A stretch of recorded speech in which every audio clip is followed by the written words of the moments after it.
Hi, just wanted to talk to you today really about some of the sensitivities that we experience due to fibromyalgia or, autoimmune disease or neurological disorders, and just some of the sensitivities that I experience are a skin sensitivity, and that could be a reaction to the sun and the UV rays.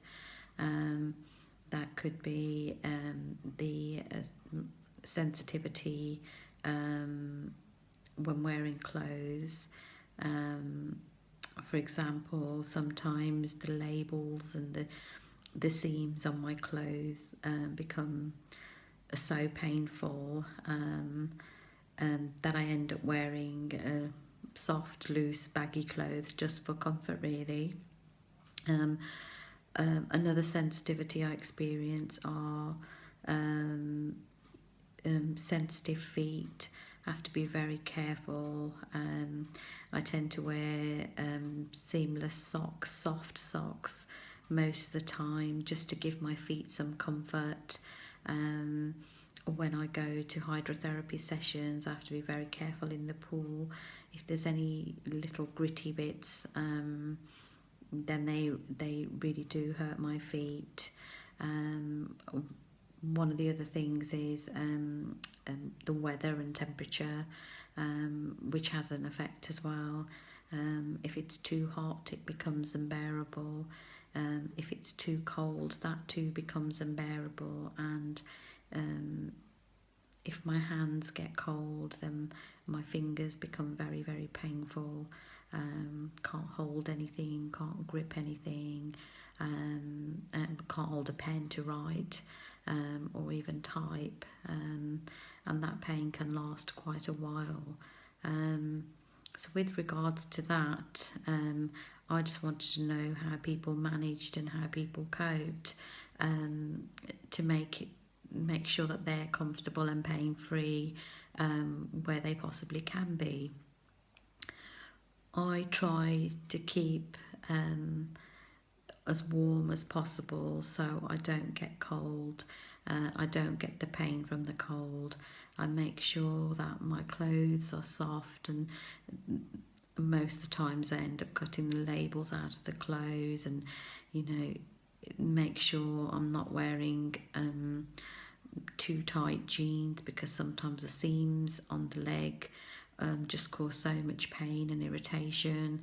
I also get burning on my legs as well, so I have to make sure at night I'm wearing something either cotton or linen, just to keep cool but still covered and warm at the same time. Another sensitivity that I have is to sound. Sometimes loud noises just are unbearable, and I have to cover my ears. I just can't stand it. I don't know why, don't know what's happening, but my ears become so sensitive. Also have a sensitivity to smell.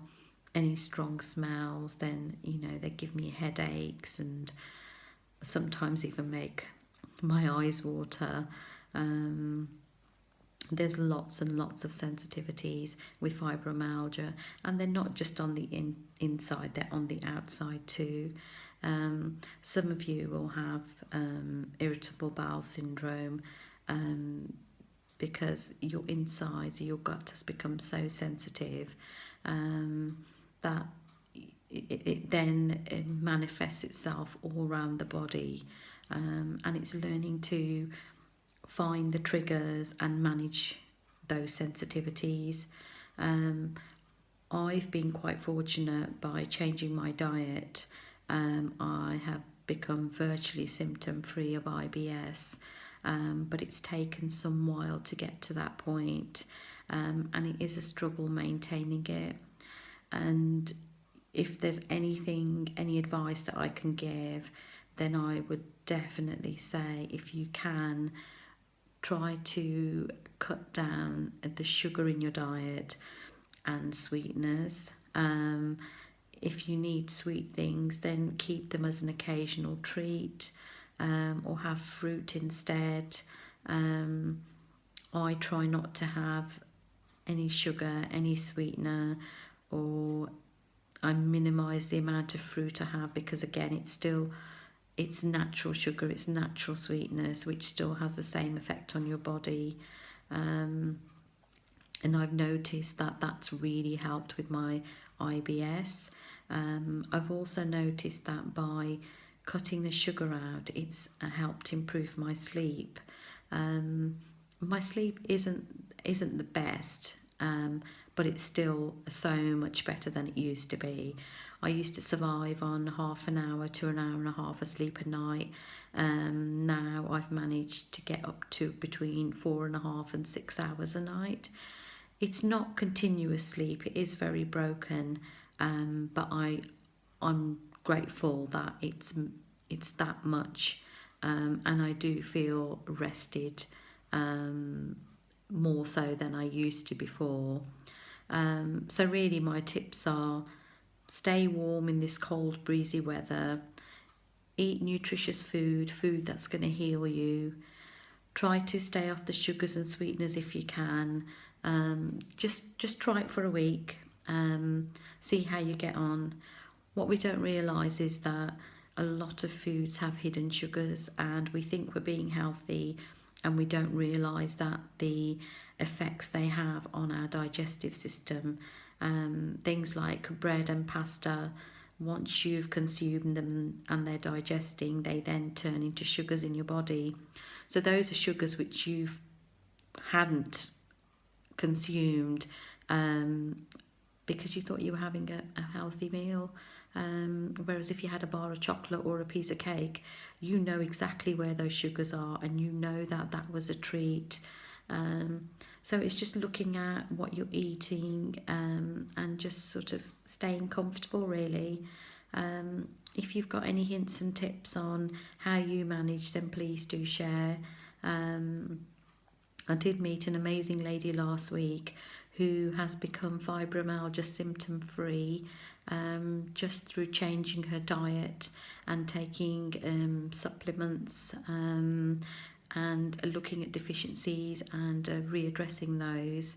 And she was just so full of life and full of energy, and left me feeling so positive, that it is possible. It is possible to be symptom free, but it requires hard work and attention, and only we can put that in.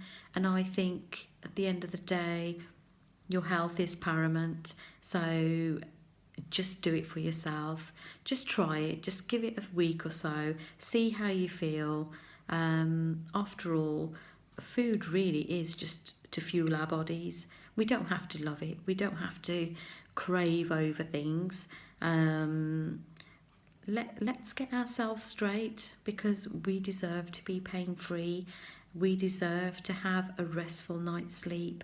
We deserve not to have so many sensitivities that half the time they don't make sense to us or other people. If you've got any questions, then please post them, please ask, and I'll try my best to answer them or find out answers for you. And please continue sharing your stories with me. I will pass them on to other people, and I think they'll benefit us all.